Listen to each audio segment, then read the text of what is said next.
to Balotelli, drops Aguero, he can win it, oh, he's won the title, surely for Manchester City! Arretra Pirlo, anche lui a rincorsa, colpisce la palla, cucchiaio di Pirlo in gol. Pirlo realizza prendendosi non poche responsabilità. ¿Qué tal? Muy buenas, bienvenidos a Play Fútbol. Os habla Bruno Alemán y en nombre de todo el equipo que hace posible este programa. Hoy nos ponemos el disfraz de directores deportivos del Liverpool. En Play Fútbol hemos convocado a Axel Torres, con el que vamos a analizar cómo se puede mejorar una plantilla como la del Liverpool, que parece hecha a medida, parece un traje a medida para un técnico como Jürgen Klopp. Recordamos que es una plantilla que ha mantenido más o menos una misma estructura con la que ha salido brillantemente campeona de la Champions en el 2019 y que se ha impuesto de manera muy clara, de manera brillante también en la Premier League en este 2020. Porque además hablamos de un equipo que tiene un modelo de juego muy definido, no todo el mundo vale para jugar en un equipo de Jürgen Klopp, a lo que hay que añadir que el alemán nunca ha fichado superestrellas. Ha ido generando él de jugadores que tenían buena pinta superestrellas, pero nunca ha firmado a un Neymar, a un Mbappé o a un Hazard, por poner tres ejemplos. ¿Será este el verano en el que rompan la caja y firmen a un super crack? ¿Encajarían jugadores que han sonado ya, como Thiago Alcántara o Adama Traoré? Enseguida lo resolvemos, lo analizamos con Axel Torres, porque hay que decir que siempre lo comentamos, tiene un plantillón absoluto el Liverpool, pero siempre a la hora de intentar mejorar el hambre competitiva de los equipos, alguna incorporación siempre viene bien. Vamos a hablar también de la noticia del día, evidentemente en Play Fútbol, lo que supone que el TAS le haya dado la razón al Manchester City, que finalmente no será sancionado a nivel deportivo y podrá jugar la Champions, porque es una noticia que cambia las reglas del juego. Para empezar, en la Premier, el quinto clasificado no irá a la Champions del año que viene, un dolor de cabeza más para Manchester United, Leicester y Chelsea, y cambia las reglas del próximo mercado de fichajes. Tiene mucho dinero en la caja para gastar este año el Manchester City. En unos minutos os revelamos lo que se está comentando en Inglaterra, la cantidad que se dice en Inglaterra que tiene prevista para gastar este verano en fichajes el conjunto de Guardiola. Lo vamos a contar la información desde Inglaterra con Álvaro de Grado, y con Alex de Llano lo analizaremos. Pero lo dicho, hoy nos vestimos de secretarios técnicos del Liverpool y nos proponemos resolver un reto. ¿Cómo se refuerza un campeón? De esta semana vamos a analizar con Axel Torres cómo se debería reforzar un campeón, una plantilla, cómo se puede meter mano a esta plantilla y tratar de mejorarla todavía más, una plantilla que ha demostrado ser prácticamente perfecta para un técnico como Jürgen Klopp. ¿Qué cositas y de qué manera se podría mejorar? Por ahí nos escucha, ya me parece, el bueno de Axel Torres. Hola Axel, ¿qué tal? Muy buenas. Hola Bruno, ¿qué tal? Buenas tardes. Primero de todo, no sé si decirte incluso enhorabuena. He visto que en redes sociales lo has celebrado, así que creo que sí, que es de la semana pasada, es de hace hoy justo una semana, pero se salvó el Werder Bremen, ¿eh? Sí. Bueno, gracias. Es un poquito mi equipo alemán, si es que tengo que elegir uno. Representa además un club, creo que con una idea de arraigo con su comunidad y de lealtad con respecto a sus leyendas, con la que me siento muy identificado, sobre todo en la época de Schaaf, es donde nació ese aprecio hacia el Werder Bremen. Y creo que un poquito este año, con una decisión incomprensible a ojos del mundo, del fútbol actual, como es mantener a Florian Kohfeldt como técnico, pese a una racha terrorífica, pese a que el equipo estaba muy por debajo de las expectativas y se metió en descenso y virtualmente estuvo casi en segunda división durante algún tiempo, lo mantuvieron en el cargo, entendiendo que si unos meses antes habían tomado la decisión de renovarle y hacerle un contrato largo y habían creído que era el hombre idóneo para el puesto, porque así lo había mostrado en las temporadas anteriores, pues tenían que confiar en él. Y creo que recompensa esta salvación esa idea de Frank Baumann como director deportivo, que además es exjugador del club y leyenda del club, de Marco Bode, que es el presidente del club, que también es exjugador y leyenda del club. Y bueno, por todo esto es un club que me gusta cómo trabaja, me gusta cómo cuida a su gente, y un poquito por eso, también por la tradición de tantos años en primera división, pero fundamentalmente por cómo cuida a su gente, pues prefería que se mantuviera en primera. Yo soy de los que cree que cabe todo, que no hay que estar de por sí en contra de clubes como el RB Leipzig, que son generados un poco artificialmente, si se quiere, pero que al menos mola y es muy positivo que haya clubes también con la tradición, como dice Axel, del Werder Bremen, que al menos puedan generar esa mezcla que hay ahora mismo en ligas como la Bundesliga. Es un tema que ya hemos tratado con Axel en alguna otra ocasión, pero yo igual no con esa efusividad, pero también celebro que se haya mantenido Werder Bremen, en este caso en la Bundesliga. Axel, vienen semanas de mucho movimiento a nivel de fichajes. Si miramos la campaña que ha hecho el Liverpool, yo creo que el aficionado en red, yo creo que tiene muy poco a echar en cara, ¿no? Ahora mismo a Klopp y a la plantilla, porque han hecho una temporada a nivel Premier League absolutamente perfecta. Igual se le podría haber pedido competir un poco más en las copas, porque realmente no ha sido competitivo, no puesto ni mucho menos a los titulares, ni en Copa de la Liga, ni tampoco en FA Cup, porque se centraba sobre todo en Champions y en la Premier. Y en la Champions se fue eliminado de la manera en la que le eliminó el Atlético de Madrid. Y te pregunto, tú a esa plantilla, sabiendo que la punta de lanza del proyecto es Jürgen Klopp, ¿qué le ves mejorable a esta plantilla del Liverpool? Sí, lo primero que hay que decir es que, ya que hablábamos de clubes que cuidaran a su gente, entiendo que la decisión de Klopp de priorizar la Premier League por encima de todo lo demás y prácticamente tirar las copas domésticas es una decisión que conectaba con el deseo de su gente. Así como soy especialmente crítico con los entrenadores que tiran las copas normalmente, es decir, mi postura de entrada es que no hay que tirar las copas. Pero entiendo perfectamente la obsesión que los aficionados del Liverpool tenían con respecto a ganar la Premier, porque hacía muchísimos años que no la ganaban, porque en ese periodo lo han ganado todo. Han ganado Champions League 2 veces, han ganado copas de todo tipo y querían sacarse la espinita de la Premier. Y yo creo que ellos detectaron perfectamente que era el año en el que no se les podía escapar con la ventaja que tenían, y por lo tanto esa decisión de Klopp creo que en este caso hay que entenderla y comprender que además es la que le pedía a su gente.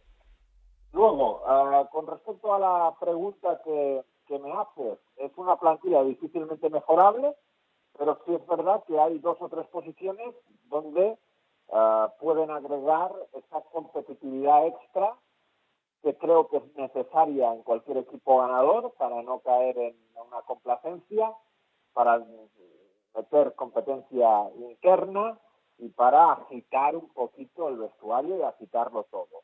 La posición del segundo central es seguramente mejorable, aunque yo creo que Joe Gómez ahora mismo es el más fuerte de todos. Sí. Es decir, entre Joel Matip, Dejan Lovren, yo creo que Joe Gómez es el central de más nivel y por lo tanto el acompañante ideal de Virgil van Dijk. Pero seguramente es una de las posiciones donde pensarías que puedes meter más competencia o subir un poquito el nivel, aunque eso te obligaría a tener que desprenderte de alguien, porque ya te he citado a 3 para un puesto, está Van Dijk como cuarto y por lo tanto si firmas a uno seguramente tienes que dejar salir a otro.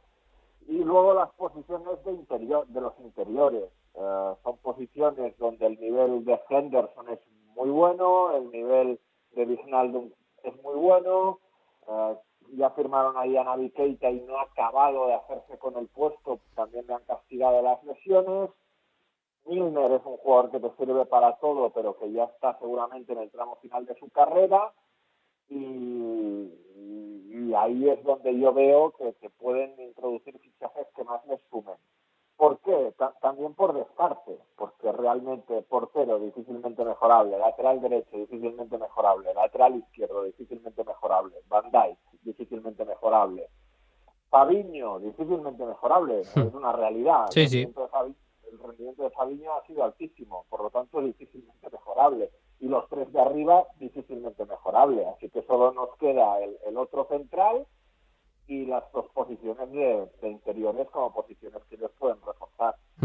Hemos visto que tampoco tiene una plantilla súper amplia, ni mucho menos el Liverpool, y que sobre todo a raíz de esos partidos de Copa ha ido dando bola a Klopp a gente de la cantera. Pues Jones, por ejemplo, ha tenido bastantes minutos, Williams, el lateral diestro.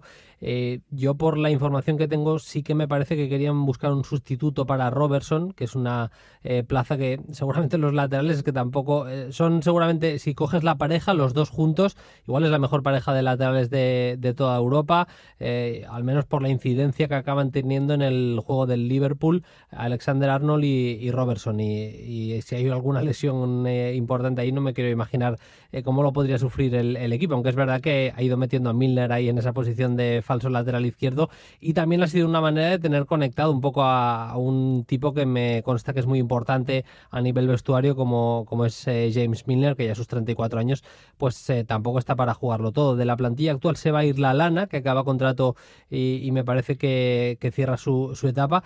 Y la pregunta que te iba a hacer, Axel, es en torno a la delantera. Está demasiado claro, está clarísimo que Mané, que Firmino y que Salah son el tridente titularísimo, una de las mejores delanteras del mundo sin ningún tipo de dudas.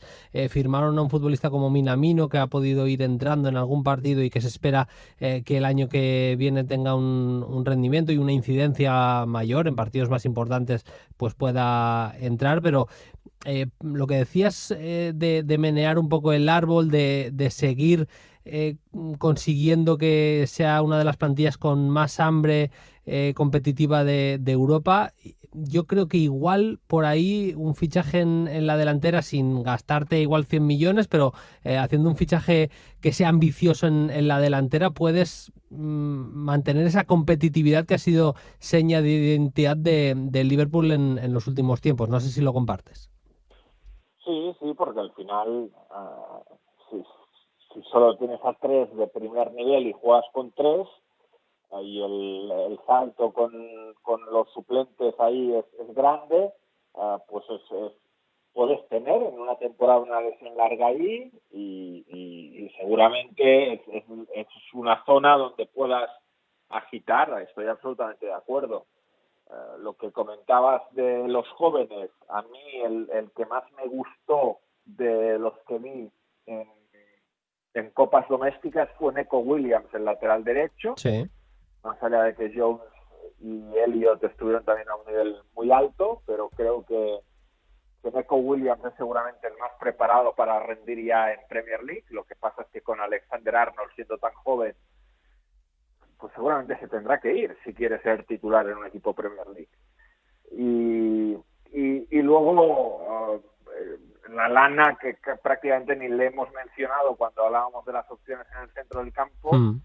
Creo que a Lallana un poquito, cuando el Liverpool dejó de jugar 4-2-3-1 y pasó a jugar 4-3-3, se le acabó, más allá de la lesión grave que tuvo, pero creo que se le acabó un poquito la posibilidad de ser importante en este equipo, porque como interior, con lo intenso que hay que ser en un equipo de club en las posiciones de interiores y llegar mucho y abarcar mucho terreno, creo que no le alcanzaba, y partiendo desde una banda creo que no se sentía tan cómodo, ¿no? Así que seguramente un jugador más adaptable a una de esas posiciones de ataque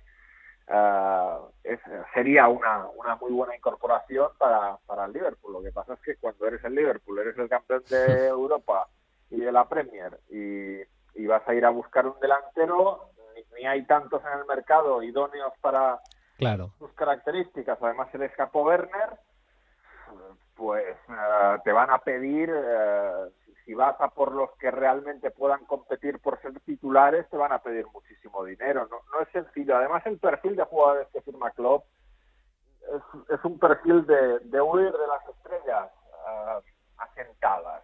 Es decir, los jugadores se hacen estrella con Klopp, no los firma Klopp cuando ya son estrellas.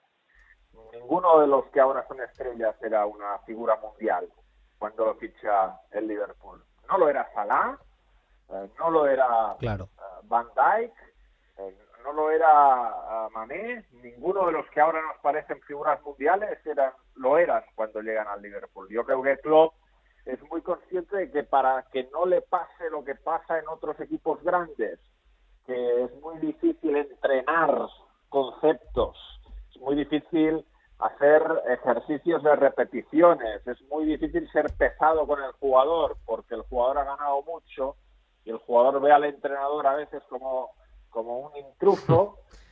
Para que eso no le pase a él, firma gente con hambre y gente que aún no ha ganado, y de ahí que yo supongo que el tipo de jugador que vaya a firmar el Liverpool sea de este tipo.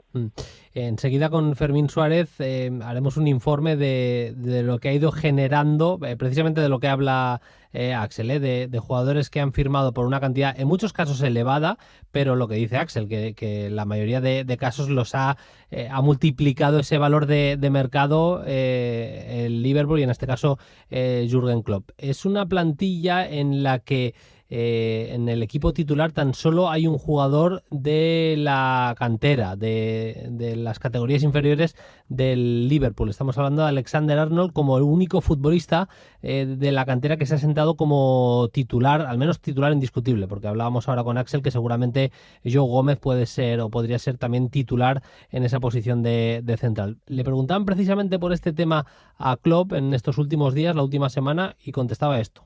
The dream is have all boys in, but it will not happen now in the next 5 years, but maybe in 10 years it would be great if we could have a team full of Scousers. Why not? Habla Axel de un equipo lleno de Scousers, si no me equivoco, bueno, lo estuve mirando porque no lo tenía del todo claro. Scousers es como le llaman allí a la gente de Liverpool, es una manera coloquial o local de nomenclatura para la gente de Liverpool, y sí que me parece que esa línea ya a nivel comunicativo que toma Klopp es importante, porque es otra manera de seguir conectando a un público que sabes que es de las cosas más importantes que tiene el Liverpool, de seguir conectando al público con el equipo. Cuanta más gente de la cantera tengan, mejor, y además en un equipo que tradicionalmente ha tenido grandísimos jugadores e importantísimos jugadores de cantera. Sí, yo creo que al final en Liverpool ocurre como un poquito como en todas partes, todos queremos que nuestro equipo gane, y si puede ganar con gente de casa, mejor. Pero primero que gane, porque nadie sostiene un proyecto solo con gente de casa aunque no gane. Igual solo el Athletic Club en el mundo, ¿no? Entonces, es evidente que a la gente le hace ilusión que los jugadores sean sus vecinos, pero no, es que es evidente. Me ha hecho gracia lo de sus vecinos, sí. Sí, a mí me hace ilusión saber que los jugadores de mi equipo pues han paseado por las mismas calles que yo, tenemos conocidos en común, pero es evidente que cuando no ganas, enseguida la gente te pide ganar, y que si hay que ir afuera a buscar a alguien que sea mejor, lo vayas a buscar. Yo creo que en igualdad de condiciones tiene que primar el jugador con identificación, es decir, entre uno de un nivel 6 identificado con el club y uno de nivel 6 no identificado con el club, pues tiene que primar el identificado con el club. Identificado con el club no significa solo de la ciudad o formado en el club. A veces hay gente de fuera que en un momento dado llegó al club porque se le necesitó y lleva tanto tiempo que ha conectado con la gente y ya es identificado con el club. Pero yo creo que el discurso de Klopp es efectivamente de ojalá podamos hacerlo, pero para poder hacerlo hay que trabajar muy bien la cantera, hay que formar a tu gente, hay que atarla, que no se te vaya, y conseguir que lleguen a un nivel que te permita seguir siendo igual de competitivo solo con gente de casa, ¿no? Y Axel, acabo con dos nombres propios a los que se ha relacionado con el Liverpool. Hemos hablado de la posibilidad de reforzar el centro del campo y también la delantera, como dos posiciones que le pueden dar cosas a esta plantilla que tiene entre manos Jürgen Klopp. Ha sonado Thiago y ha sonado Adama Traoré, dos jugadores que además son convocables, absolutamente convocables por la selección española. ¿Cómo lo verías cada uno de esos dos posibles fichajes? Pues a mí me parece, o de entrada, me suena mucho mejor Adama Traoré para el estilo del Liverpool. Creo que Adama Traoré es un jugador de vértigo, jugador de ritmos altos, y el Liverpool es puramente eso. O sea, que me parece idóneo. Thiago, tengo unas dudas, lo comentábamos creo en Carrusel el otro día. Thiago es un jugador técnico, pero es un jugador de cierta pausa, es un jugador de cierta elaboración a fuego lento, o sea, opuesto a lo que siempre han sido los equipos de Klopp. De todos modos, he dicho siempre, igual no debería decir siempre, el primer Borussia Dortmund campeón con Klopp tiene como jugador más importante a Nuri Sahin, y Nuri Sahin seguramente era un jugador de ritmos bajos, un jugador que en cierto modo se podría comparar con Thiago, y lo convirtió en jugador capital, o sea que también supo hacer eso. Gundogan también, ¿no? Exacto, sí, seguramente algo más dinámico, sí, Gundogan, sí. pero efectivamente. Sí, es verdad que Gundogan ha perdido ritmo con el tiempo, que igual algunas lesiones se han ido convirtiéndolo en otro tipo de jugador, es verdad, sí. Pero sí, es decir, igual lo puede conseguir.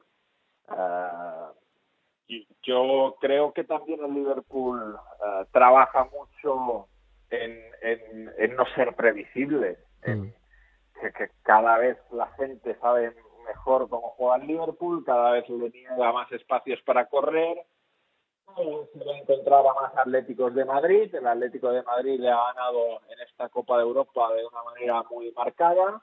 Es verdad que cuando le gana ya estaba el Liverpool por delante, pero al final marca en pérdidas de balón y en transiciones, es decir, no teniendo que seguramente ir a arriesgar, adelantando mucho las líneas, y yo creo que muchos equipos van a buscar eso, no dejar de correr en absoluto al Liverpool, no dejar espacios para que se generen situaciones en las que la exuberancia de los jugadores, sobre todo de banda, pueda hacer daño.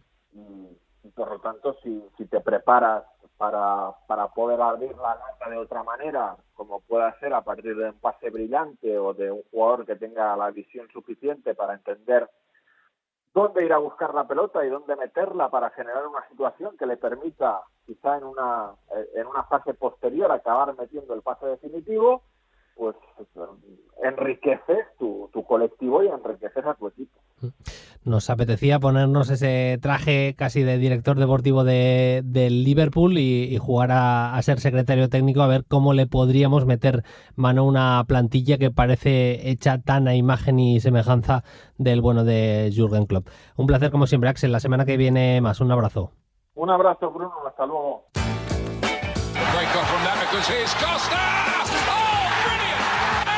La Premier. Lewandowski, 30 Tore in der Bundesliga. Gegen Birki, zögert nochmal.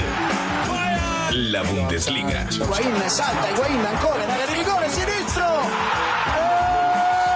Pipita Higuaín. La Serie A y todos los protagonistas y las mejores opiniones sobre la jornada. La gestión de los talentos, de las estrellas, pues bueno, es una responsabilidad del entrenador, ¿no? No te pierdas cada lunes lo mejor del fútbol internacional en Play Fútbol con Bruno Alemán. En cadenaser.com y en redes sociales. Para completar nuestra portada, veníamos hablando con Axel que hay pocos, o prácticamente uno, como mucho dos, si queremos contar a Joe Gómez de canteranos instalados en el 11 habitual de Jürgen Klopp, pero por contra eso implica lo bien que está fichando el Liverpool en los últimos años. La capacidad para mejorar a los futbolistas que ha tenido Jürgen Klopp, en muchos casos fichando barato y generando un superávit en el valor de cada uno de sus futbolistas. Fermín Suárez, ¿qué tal? Muy buenas. ¿Qué tal? Muy buenas, Bruno.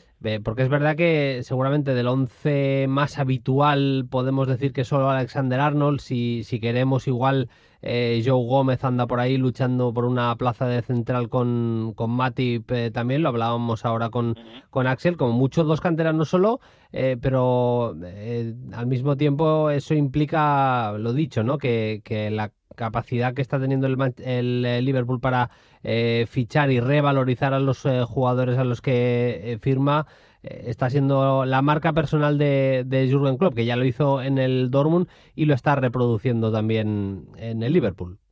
Sí, mira, Bruno, datos en mano. Hemos consultado la web de referencia para ese tipo de tasaciones, que es Transfermarkt, y hemos visto los fichajes, cuántos se han revalorizado con el tiempo a partir de su llegada al Liverpool, y también la depreciación de ciertos fichajes, porque no todos han ido al alza, como el caso de, eso sí, la gran mayoría. Sí. En el caso que comentabas de Arnold y de Joe Gómez, que podríamos considerar con esta figura un poco de canteranos, fíjate que Arnold pisa el primer equipo de Liverpool con 18 años y estaba tasado en medio kilo, y al cabo de 3 años, con ahora 21 que tiene, ya cuesta en el mercado o tiene un valor aproximado de 100 millones.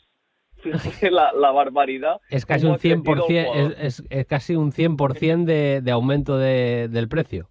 Totalmente, una revalorización supersónica, la de Alexander-Arnold, que encima de ser muy bueno y tal vez el mejor lateral derecho del mundo, encima tiene ese factor juventud con una década por delante al nivel más alto. Y Joe Gómez también bastante bien su revalorización. Empezó con 2,5 kilos y ahora tiene 33,5 de tasación, es decir, que ha aumentado, se ha revalorizado en 31 millones de euros, que está muy bien. Y si cogemos todos los fichajes que ha hecho el Liverpool de la actual plantilla y sin contar canterano Alexander-Arnold, si contamos cuántos se han revalorizado y le restamos los fichajes que se han depreciado, tenemos un saldo positivo de 365 millones de euros. Es decir, esto es el superávit que ha tenido el Liverpool con todos los fichajes y lo bien que lo ha hecho con el rendimiento y la mano de Jürgen Klopp. 365, 365, correcto, ¿no?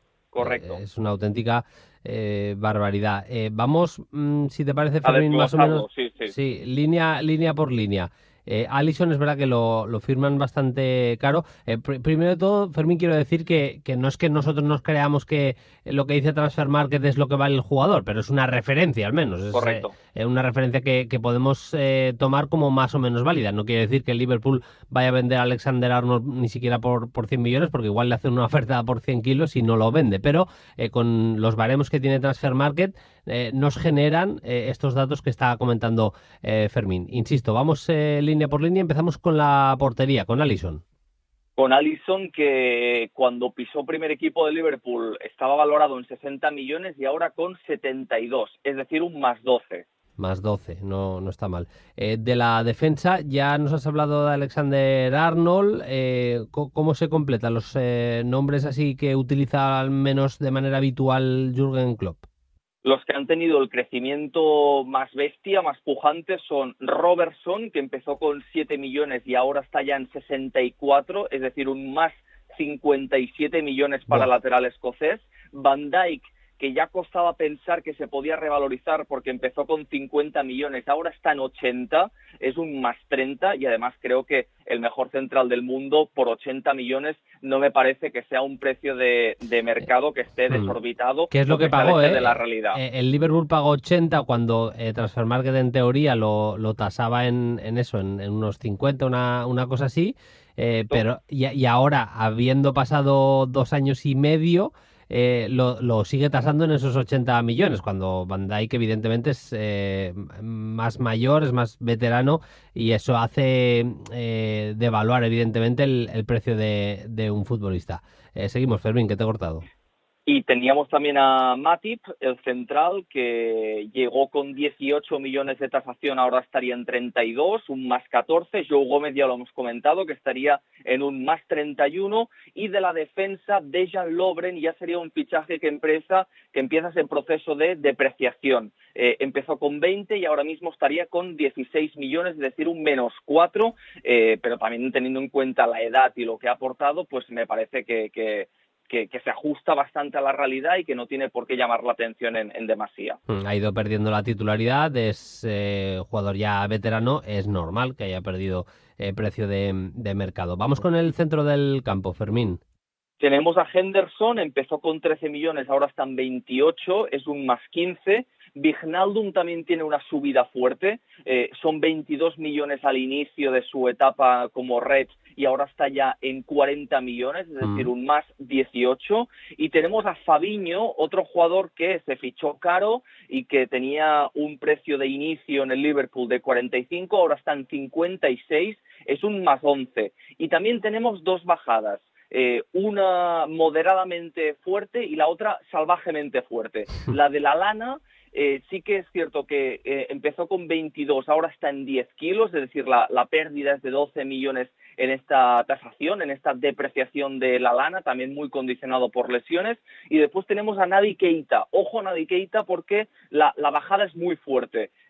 65 millones de inicio, ahora está en 35, es decir, un menos 30, calcula Transfer Market, que valdría ahora mismo Naby Keita.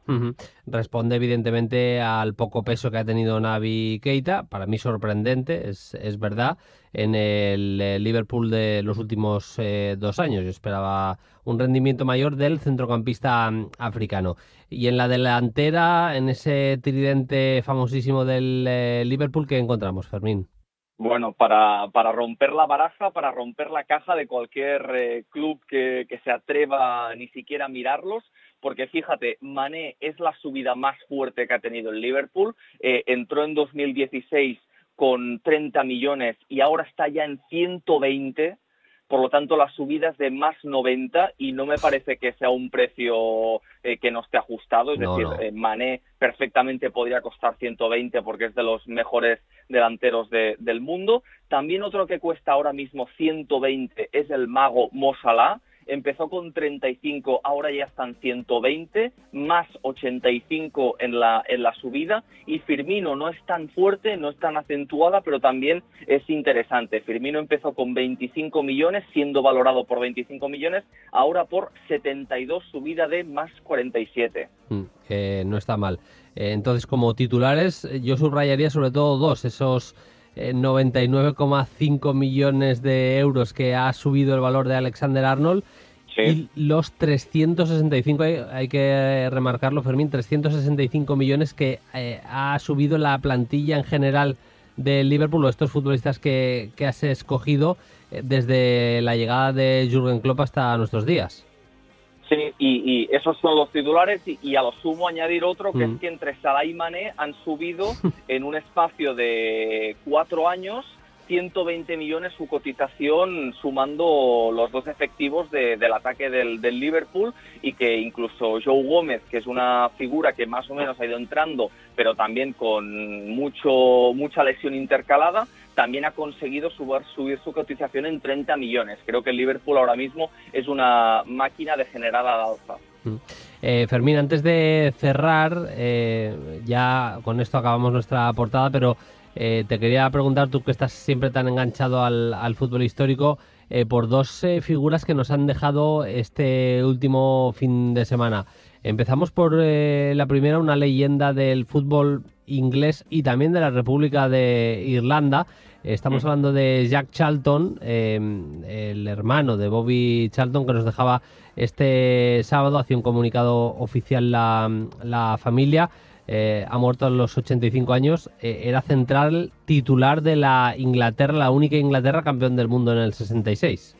Correcto, porque formaba parte de ese eje defensivo con Bobby Moore, con el capitán, y que era esa figura de líbero que se sumaba al ataque, y el encargado de custodiarle, de guardarle la espalda, era Jackie Charlton, que le apodaban la jirafa, como nos recordaba Ángel Iturriaga en Twitter, porque medía 1,90, porque tenía el cuello muy alargado y porque era ese típico central de antigua usanza, muy sobrio, muy pegajoso la marca, muy duro, muy contundente en sus acciones, y también junto a Bobby Moore fue semifinalista en la Euro del 68 y llegó a cuartos en el Mundial 70 y cayeron ante Alemania, y después estuvo 20 años de recorrido, 2 décadas en el Leeds, también bajo las órdenes de Don Revie, y luego como seleccionador también lo hizo muy bien en la República de Irlanda. Hay quien este fin de semana ha pedido que se le otorgue la nomenclatura de Sir en Inglaterra, después de todo lo que ha dado Jack Charlton, en este caso al fútbol y también a la sociedad británica. Y también nos enterábamos ayer del fallecimiento de Wim Surbier, lateral derecho de la Holanda de Johan Cruyff, de los Países Bajos, de aquel equipo que fue apodado como la naranja mecánica.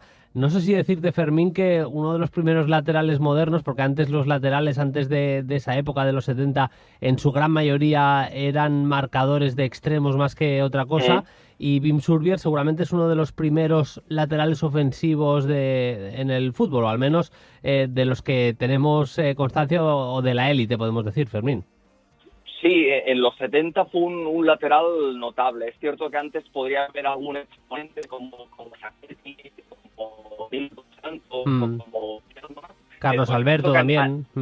Sí, pero es cierto que a nivel europeo sería de las figuras más modernas en cuanto a lateral.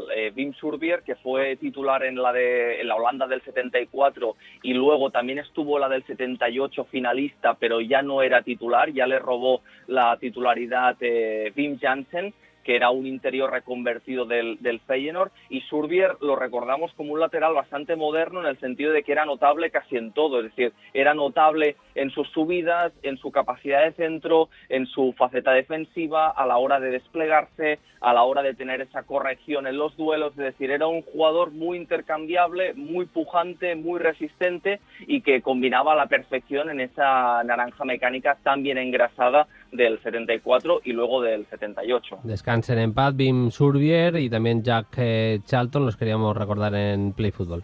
La semana que viene más, Fermín. Muchas gracias, un abrazo. Un abrazo, Bruno.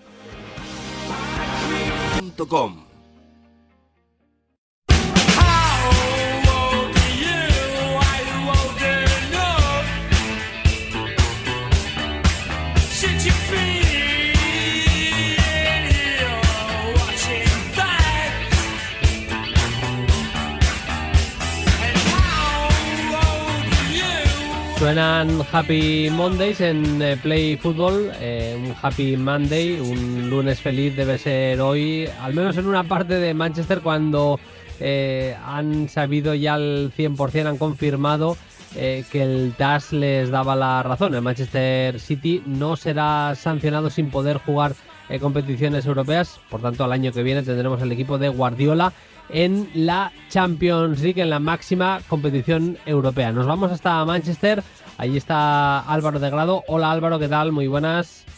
Hola Bruno, ¿qué tal? Muy buenas. Supongo que la noticia, no sé si era muy o poco esperada, pero que la han tomado con una alegría tremenda, ya no solo la afición, sino incluso el club, porque a todos los niveles, a nivel económico para empezar también es muy importante para el club. Sí, pero con euforia absoluta, porque no ha habido ningún tipo de filtración en los últimos días o semanas, es decir, digamos que llegábamos con conocimiento cero sobre la posible respuesta que le iban a dar al Manchester City, y efectivamente es un notición para ellos a todos los niveles, a nivel económico, porque no van a perder muchísimo dinero por no participar en competiciones europeas en los próximos años, a nivel deportivo porque pueden seguir sentando las bases de los contratos de los jugadores, quien quiera renovar, quien no quiera renovar, sobre todo a quien quieras fichar también sabes que vas a estar la Champions League, y luego a nivel, digamos, estructural, porque la figura de Pep Guardiola, que recordemos acaba contrato la temporada que viene en junio de 2021, pues no queda un poco desnuda, ¿no? En cuanto al proyecto de la Champions. Lo que dice el comunicado del TAS es que el Manchester City, o que no hay indicios, mejor dicho, de que el Manchester City enmascarase, ¿no?, sus ingresos de patrocinio, por tanto que no se puede probar que incumpliera la norma del fair play financiero, aunque sí que es verdad que afirma que no colaboró en esa investigación y mantienen esa multa económica, Álvaro, de 10 millones de euros. Sí, básicamente que muchas de las presuntas infracciones prescribieron debido al periodo de 5 años que hay en el reglamento de la UEFA, con lo cual no hay suficientes pruebas concluyentes, y luego la sanción original eran 2 años sin Champions y 30 millones, lo que han reducido es la sanción económica, porque aquí no hay ninguna duda, el City se ha reconocido la falta de cooperación del Manchester City a la hora de mostrar las cuentas, porque entendían que no había ningún error y que era como una especie de persecución hacia ellos, y no quisieron colaborar a la hora de enseñar las cuentas, y por eso se ha reducido a 10 millones, pero claro, sin tener ninguna prueba, veían que era imposible de sancionar sin competiciones europeas, y solo se ha optado por la vía económica, así que 10 millones de euros y toda la Champions League por delante. La UEFA ha contestado con un comunicado en el que se puede leer un lacónico "tomamos nota" o la UEFA toma nota, dicen ellos, y que defienden que el cumplimiento del fair play financiero le ha dado mucho al fútbol europeo en los últimos años. Ya un poco a nivel de análisis, Álvaro, ¿en algún momento ha estado en duda por lo que ha pasado la continuidad de Pep Guardiola o de alguna de las estrellas? Yo de Guardiola, por lo que tengo entendido, por lo que le he escuchado también a Lu Martín en colaboraciones con la cadena SER, con SER Cataluña y demás, me da la impresión de que Guardiola tenía muy claro que él, pasase lo que pasase, iba a seguir, y su compromiso con el club seguía ahí. Absoluto, y además es que lo ha repetido una y otra vez, que nunca ha estado tan a gusto como en este club, por la gente por la que está rodeado, por los jugadores que tiene, por el proyecto que hay. Siempre ha insistido que se iba a quedar como mínimo hasta 2021, que es la temporada que viene, hubiera o no hubiera Champions, se fueran o no se fueran jugadores. Por parte de Guardiola siempre ha quedado muy claro que su proyecto estaba aquí. Luego, con el tema de los jugadores, es cierto que ellos también hablaban sin saber la resolución. Siempre se les ha transmitido desde el club que estaban muy confiados para sacar esto adelante, como finalmente así ha sido, y tampoco ha habido ninguna voz altisonante diciendo este titular tan cerrado de si no estamos en la Champions me voy. Nadie lo ha dicho así, pero sí es cierto que podían existir algunas dudas, sobre todo a la hora de renovar contratos o de fichar jugadores nuevos, ¿no? El caso más evidente es el de De Bruyne, que está, digamos, en su pico de forma en su trayectoria deportiva, y a la hora de poder renovar un último contrato, pues sí que se podría plantear estos casos. Es verdad que cada uno tendrá su opinión, y yo sí que creo que hay que cumplir todas las normas que te marca la UEFA, pero es verdad que como aficionado al que simplemente le gusta el fútbol, tener a un equipo de Guardiola en la Champions League y tener a jugadores como De Bruyne en una competición como la Champions, me parece que es una buena noticia. Otra cosa es que evidentemente de leyes no sé mucho, y no sé exactamente lo que ha ocurrido, pero a nivel de como espectador puro y duro de los que les gusta el buen fútbol, me parece eso sí una buena noticia. Lo que puede cambiar también mucho, Álvaro, es la perspectiva de mercado también del Manchester City para los próximos meses, para este próximo mercado de verano. Nos hablaba hoy Lu en el Ketty Jugas, nos decía que igual hay una cifra de más de 300 millones de euros que podría, no digo que vaya a gastarse el City, pero que podría gastarse una cantidad cercana a eso, a unos 300 millones, o sea que tienen la idea clara que hay que reforzar el equipo. Sí, además da la sensación de que en esta etapa de Guardiola tuvo un primer escalón en el que tuvo que reformular el equipo que tenía de Pellegrini, es decir, tuvo que hacer muchos cambios, con el famoso verano de fichar no sé cuántos millones en laterales, de rejuvenecer la plantilla, ese equipo ya lo convirtió en muy ganador en Inglaterra y ahora estamos en un segundo escalón en el que hay piezas que se están yendo. Se ha ido Sané porque lo han vendido, se va a ir Silva porque ya acaba contrato y ya es una nueva etapa en el club. Y digamos que toca otra vez rearmar este equipo a base de fichajes porque hay muchos de los que han estado y han triunfado que se van, porque al final Kun Agüero también es probable que en 1 o 2 años también termine saliendo. Entonces falta ese cambio generacional que poco a poco ha ido haciendo, pero tiene que renovar el equipo. Yo creo que un central va a llegar seguro, probablemente un lateral izquierdo también, y luego a partir de ahí pues no sé yo si un centrocampista de reemplazo de Silva finalmente terminan por darle ese rol importante a Phil Foden como parece que pueden llegar a hacer. Veremos qué es lo que ocurre, pero se avecina verano movidito seguramente en cuanto a los fichajes y también con salidas importantes, como nos dice Álvaro, un jugador capital como ha sido David Silva en los últimos años, y veremos, porque siempre hay movimientos de plantilla, igual alguno más acaba saliendo, además de Silva y Sané. Álvaro, como siempre, un placer, muchas gracias, un abrazo. Un abrazo, hasta luego.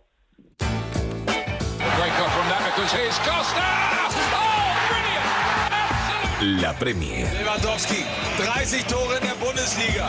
Gegen Birki. Zögert nochmal. Bayern. La Bundesliga. Higuaín salta, Higuaín ancora in area di rigore, sinistro.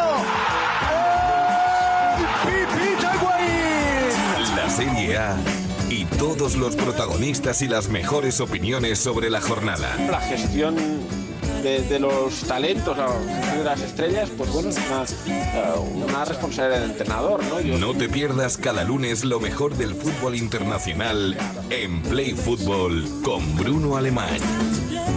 En cadenaser.com y en redes sociales. Recta final ya del programa, vamos con el análisis de toda la actualidad, empezando por esa noticia importantísima que conocíamos esta mañana, que nos ha explicado ya Álvaro de Grado y que queremos analizar un poquito más en profundidad. Por ahí anda ya el bueno de Alex de Llano desde la redacción de DAZN en España. Hola Alex, ¿qué tal? Muy buenas. Hola Bruno, ¿qué tal? Muy buenas. Pues para empezar, lo contábamos ahora con Álvaro de Grado, le han quitado la sanción al Manchester City, es verdad que le mantienen esa sanción económica de 10 millones de euros, pero la información, Alex, que acabamos de contar, lo contaba hoy Lu Martín en Ser Cataluña, es que tendrá unos 350 millones de euros el Manchester City para fichar, que seguramente van a reforzarse con 2 centrales, central diestro y un central zurdo también, otro central para la izquierda pero que sea en este caso zurdo, un extremo que pueda suplir esa baja importante del Leroy Sané, y veremos si un delantero centro o un centrocampista con llegada, un centrocampista que tenga gol. Por ahí pueden ir los tiros, pero es que estamos hablando de casi podemos decir, Alex, un cambio en las reglas del juego para este verano, al menos en cuanto al mercado de fichajes. Va a marcar absolutamente lo que haga el Manchester City en el mercado, el resto de fichajes en Europa, ¿eh? Sí, además yo creo que con el hecho de que ya no esté sancionado y que pueda disputar la Champions League el año que viene y el siguiente, eso además va a facilitar muchísimo las cosas en cuanto a incorporaciones, también en cuanto a mantener jugadores, obviamente, pero en cuanto a incorporaciones lo va a facilitar, porque además el fair play financiero a raíz de la pandemia ha comunicado que van a ser un poco más laxos en sus reglas y que por lo tanto va a tener bastante más margen el Manchester City para incorporar jugadores en cifras bastante altas, en las cifras en las que se mueve el equipo de Guardiola. Por lo tanto, yo creo que seguramente el fichaje de un delantero va a ser importante, porque hemos visto esta temporada que le ha costado bastante alternar a Gabriel Jesús y a Agüero. Es verdad que Gabriel Jesús ha tenido buenos partidos, algunos muy buenos partiendo desde la banda, como frente al Real Madrid, pero luego también hay que tener en cuenta el hecho de que el Kun Agüero va cumpliendo años y no va a ser para siempre el mejor delantero de la Premier League. Por lo tanto, esa incorporación va a ser muy relevante. También la de los centrales, donde este año ha tenido muchos problemas, va a tener que saber encontrar un relevo a Fernandinho, ahora lo tiene con Rodri en el medio centro, pero también uno en la defensa central, ¿no? El brasileño ha jugado muchos partidos como central en esta temporada, así que por lo tanto va a necesitar un fichaje ahí, un fichaje de garantías, porque si el Manchester City no ha peleado este año la Premier hasta el final, ha sido básicamente por los errores defensivos, porque han quejado más goles que nunca, porque ha perdido muchos partidos por errores que han cometido jugadores de la línea defensiva, y por lo tanto es una línea que debe reforzar. No sé si incluso el lateral derecho es una posición que podría también buscar algún refuerzo, o incluso el izquierdo, porque son dos posiciones en las que no ha encontrado Pep un jugador ideal, por lo que veremos cómo se comporta, ¿no?, en el mercado. Hay muchas posiciones en las que se puede reforzar. Se ha hablado incluso de que Thiago podría estar interesado en jugar en el Manchester City, y ya sabemos que a Guardiola es uno de los grandes fans que tiene Thiago, ¿no?, en el mundo del fútbol. Él lo llevó al Bayern, así que por lo tanto será una operación que se podría dar. Pero bueno, de todas formas, ahora mismo todo es especulación, pero seguro que el cuerpo técnico del Manchester City tiene ya identificados perfectamente los jugadores que persigue. Luego es verdad que hay muchos jugadores, hay muchos futbolistas a los que los utiliza en diferentes posiciones. Hemos visto a Foden jugando tanto de interior como de extremo en las dos bandas. Mahrez sí que es verdad que es extremo derecho prácticamente siempre, pero Bernardo Silva te puede jugar en las dos posiciones de interior y como extremo derecho. Incluso le hemos visto de falso 9 dejar buenas actuaciones. Al propio Gabriel Jesús, que jugó un partidazo haciendo de falso extremo izquierdo en el Santiago Bernabéu. Esa versatilidad también, según función, según partido también que utiliza Pep Guardiola con sus jugadores, le da más riqueza todavía a la plantilla. A mí me parece que ya tiene una gran plantilla, pero estoy de acuerdo contigo.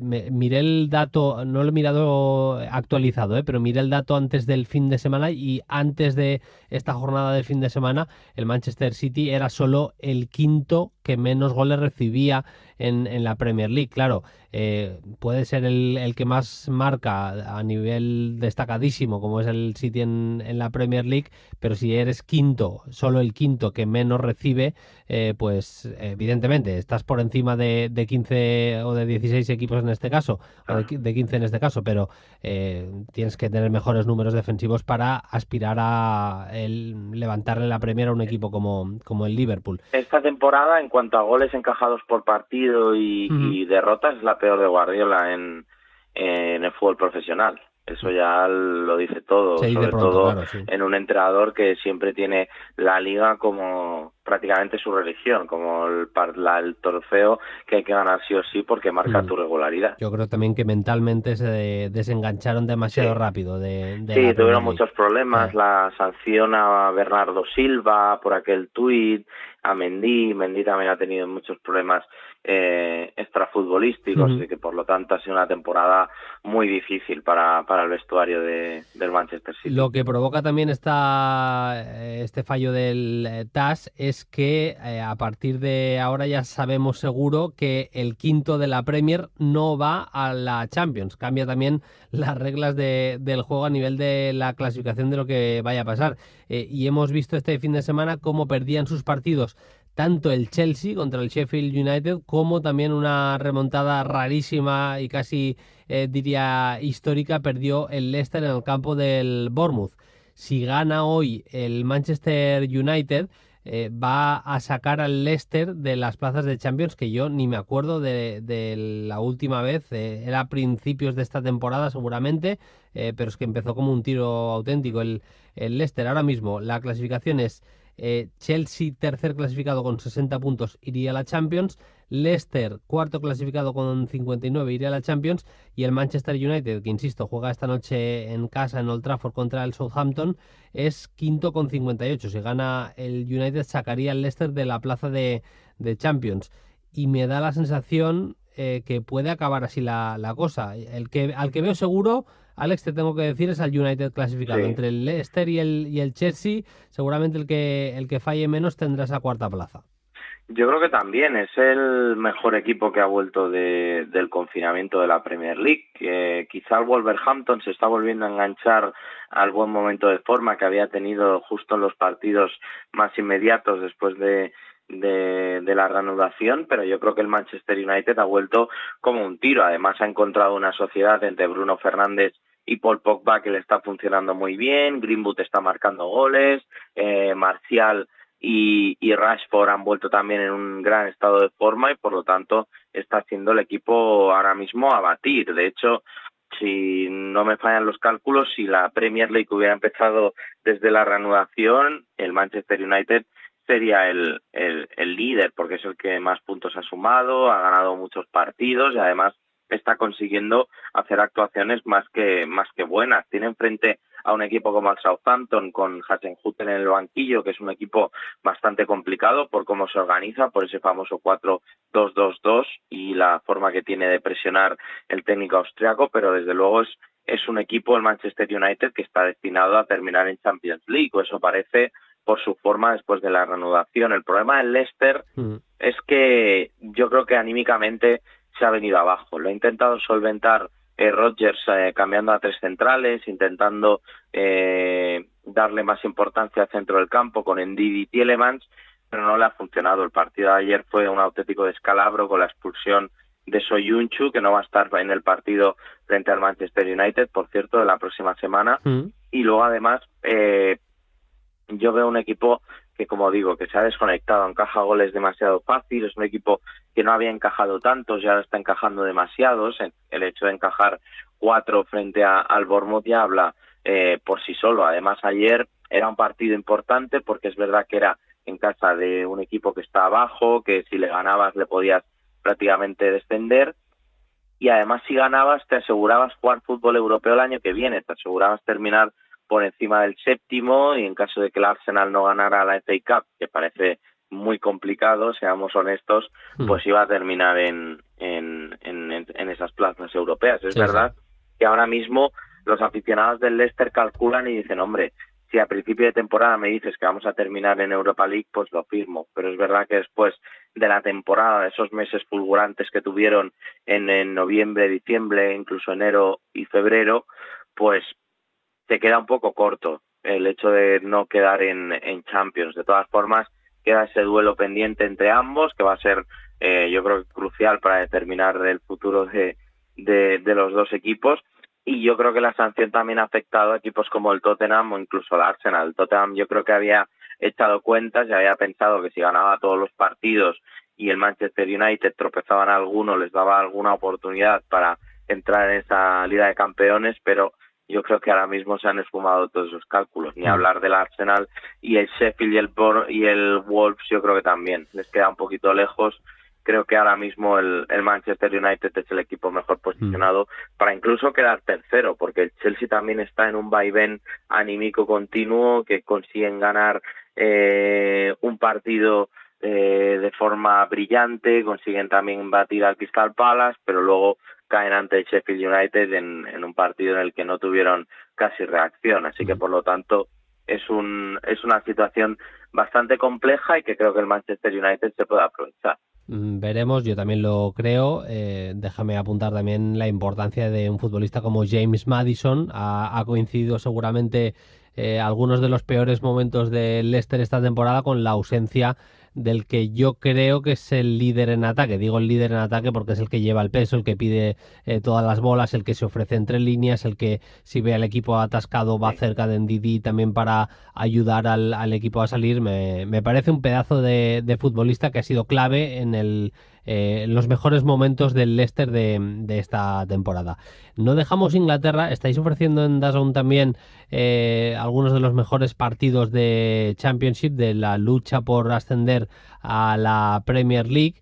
Estamos viendo una lucha apasionante y ayer vivimos un capítulo más emocionantísimo de lo que parece este año sí puede ser esa lucha y ese camino del Leeds por regresar a donde debe, que es la Premier League, con un gol del gran Pablo Hernández en el tramo final, en el minuto 88, entraba ese balón. el Leeds se pone líder destacado, le saca ahora mismo 8 puntos al Brentford cuando quedan 3 partidos por disputar. Alex, estamos hablando de que con 4 puntos, una victoria y un empate en los 3 que quedan, el Leeds es equipo de Premier, ¿eh? Sí, el Leeds está muy cerca realmente. Es verdad que tiene un calendario sencillo para este tramo final, porque ahora le toca jugar contra el Barnsley en casa, lo que deberían ser a priori 3 puntos sencillos, pero bueno, eso pensarían también cuando les tocó jugar frente al Luton Town y terminaron empatando 1-1, pero es verdad que de esos 3 partidos que le queda, le toca una visita difícil a Derby County, pero 2 partidos son en casa, por lo que 6 puntos a priori se podrían contabilizar, ¿no? De que se podrían sumar, por lo tanto parece más que hecho el ascenso. Es verdad que la historia, sobre todo reciente del Leeds, no invita a pensar demasiado en el optimismo sin que esté cerrado el objetivo, pero es una temporada en la que se ha hecho una mejoría increíble respecto al año pasado. A nivel de juego, este equipo, mi sensación es que juega bastante mejor. El partido frente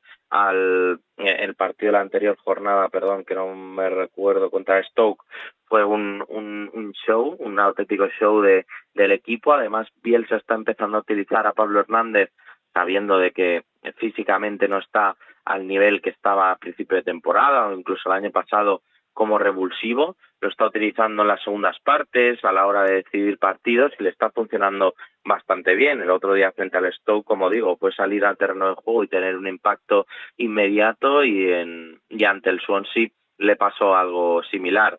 Hay que ver, ¿no?, cómo sigue evolucionando este equipo, pero desde luego tiene, como se podría decir mal y pronto, ya le huele el culo a Premier League, ¿no? a este Leeds United de Marcelo Bielsa, que yo creo que Bielsa ha conseguido una cosa muy importante también, el hecho de conseguir que haya bastantes neutrales que les caiga bien el Leeds, que es un equipo que históricamente no ha caído del todo bien en Inglaterra y que por suerte, por fortuna, con Marcelo Bielsa en el banquillo, parece que se está ganando cada vez más adeptos. Hay un partido muy importante esta jornada, que es el West Brom Fulham, que es entre el segundo y el cuarto. El Fulham es verdad que ha ganado muchos partidos seguidos, pero parece que se ha caído un poco, sobre todo por el bien hacer del Brentford de Benrahma, del Brentford de los noruegos, con Thomas Frank en el banquillo, que tiene un auténtico equipazo, jugadores que además se manejan muy bien en cualquier tipo de situación. Es un equipo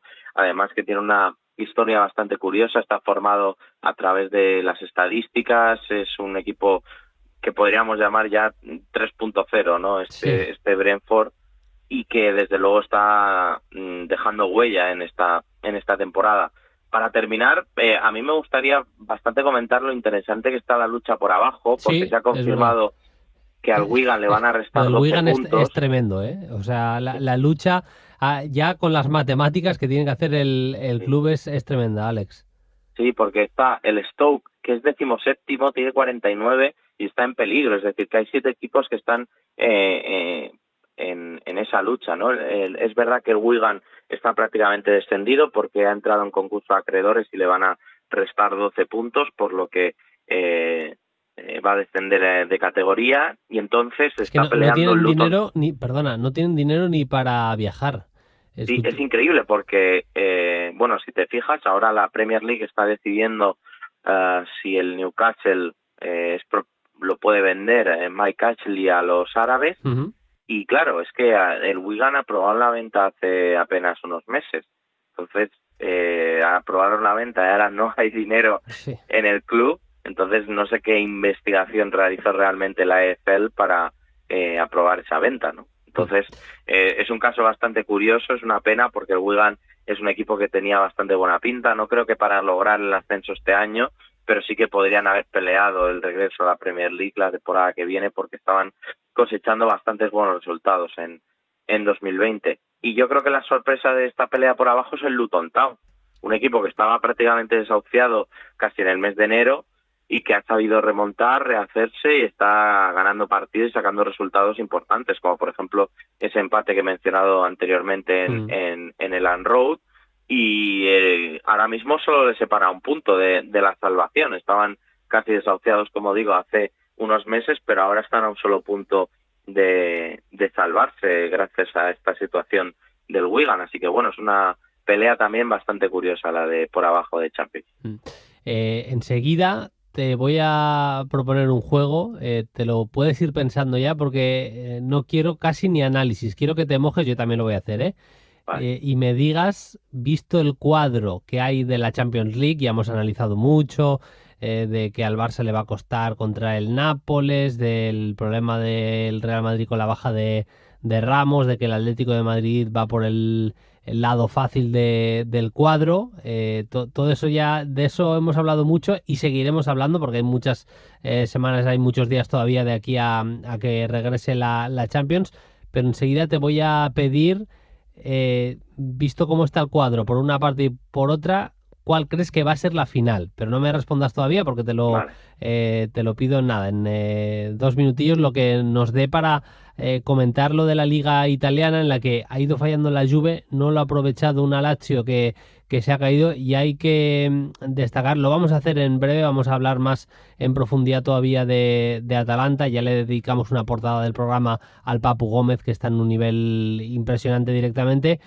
Hablaremos de más cositas de Atalanta en las próximas semanas aquí en Play Football, pero Alex, es que el inicio del Juve-Atalanta, los primeros minutos son un baño del equipo de Gasperini que nos da que pensar que pueden hacer algo muy gordo y que si no hubieran tenido, no sé si decir mala suerte o si el reglamento no estuviera tan mal como está, porque no digo que no sean penaltis, es que a mí no me parecen penalti, creo que el reglamento debería cambiar, al menos el segundo de Muriel me parece clarísimo que ahí no hay que pitar penalti, no hay que considerar que eso son mano, pero dicho lo cual, un empate a 2 que deja a la Juve mucho más cerca, casi acariciando el Scudetto, y que nos demuestra que la Atalanta está, la DEA, en un nivel impresionante, Sí, está en un nivel increíble, además de que le sale prácticamente todo. Es verdad que tuvo mala suerte con el hecho de que finalmente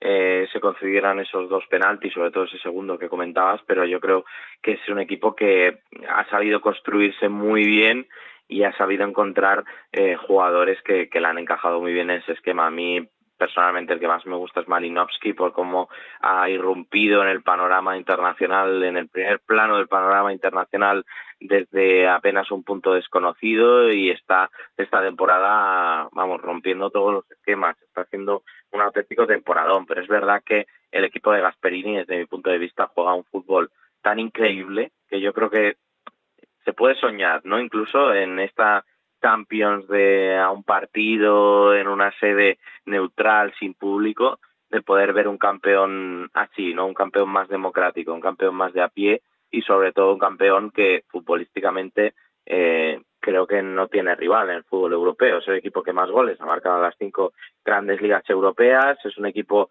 que además se maneja en distintos registros, que además parece que es un equipo al que le puedes hacer daño porque puedes considerar que pueda ser algo más débil porque solo se sabe manejar con el balón, pero nada más lejos de la realidad. Es un equipo que se maneja a la perfección cuando no tiene la pelota también, porque sabe mandar a sus carrileros arriba, sabe hacer manejar al Papu Gómez en espacios, también atacar esos espacios con Ilicic, con Zapata, con Duván Zapata, que seguro que es uno de los delanteros más considerados ahora mismo en el mercado europeo.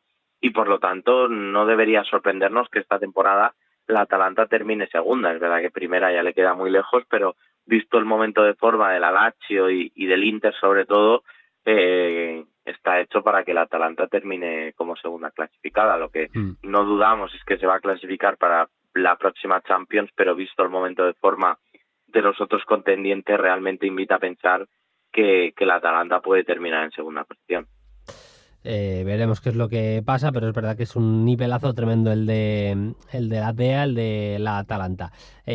Para cerrar, insisto, ya conocemos todos los entresijos, cuál va a ser el camino que cada equipo debe recorrer para llegar a la final de la Champions. Te pido que te mojes, Alex. visto lo visto, ¿quién crees que le llega por una parte del cuadro y por la otra a la final de esta Champions 2019-2020? Pues mira, sinceramente me gustaría mucho que la final hubiese sido un Atalanta-Paris Saint-Germain, que es el duelo de cuartos de final que vamos a tener, pero creo que puede ser porque no descarto para nada el Real Madrid. Y espérate. Si quieres que me mojo yo y te digo los míos, ¿eh? Bueno, venga, a ver, dime. Vamos allá.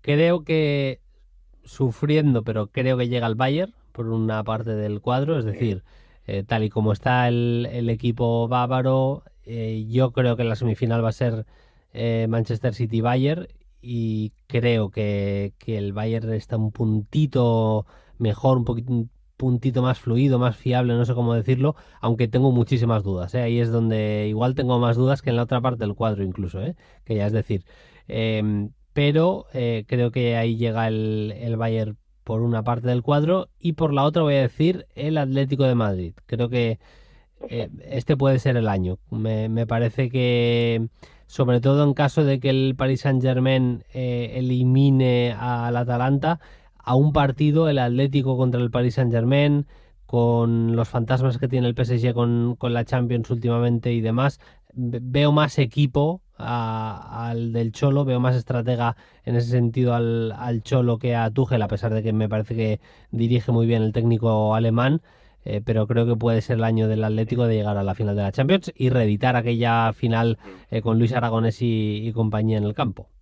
Yo creo que el Bayern está claramente entre los situados, ¿no?, para llegar a esa final. Es verdad que veremos cómo vuelven de este mini parón, estas mini vacaciones, porque es verdad que van a volver descansados, pero no igual con tanto ritmo. Lo mismo para el Paris Saint-Germain, que no ha tenido fútbol de competición en muchos meses.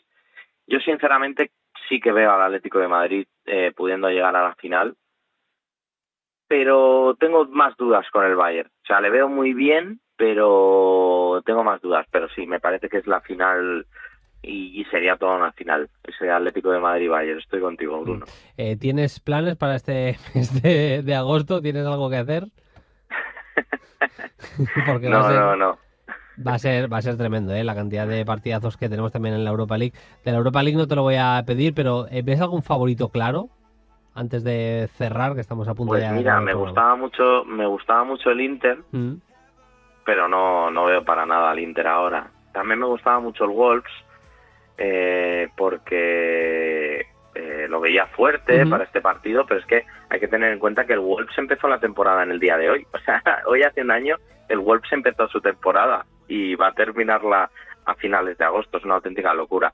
Sinceramente creo que va a ser una Europa League muy democrática y de verdad que le viene muy bien al fútbol europeo un poquito de esto, ¿no? El tener que aprovechar y ver a equipos que no estarían en esa situación habitualmente, pues poder ganar esa competición. Pero vamos, está complicado elegir un favorito porque hay equipos realmente muy fuertes esta temporada. Yo me mojo y digo al Manchester United por todo lo que estamos viendo. Sí. Pero bueno, está en esa parte del cuadro que está el Sevilla. Ojo con el Sevilla Lopetegui, que es un equipazo también. Alex, como siempre, un placer. Hablamos la semana que viene. Un abrazo. Venga, un abrazo. La semana que viene más.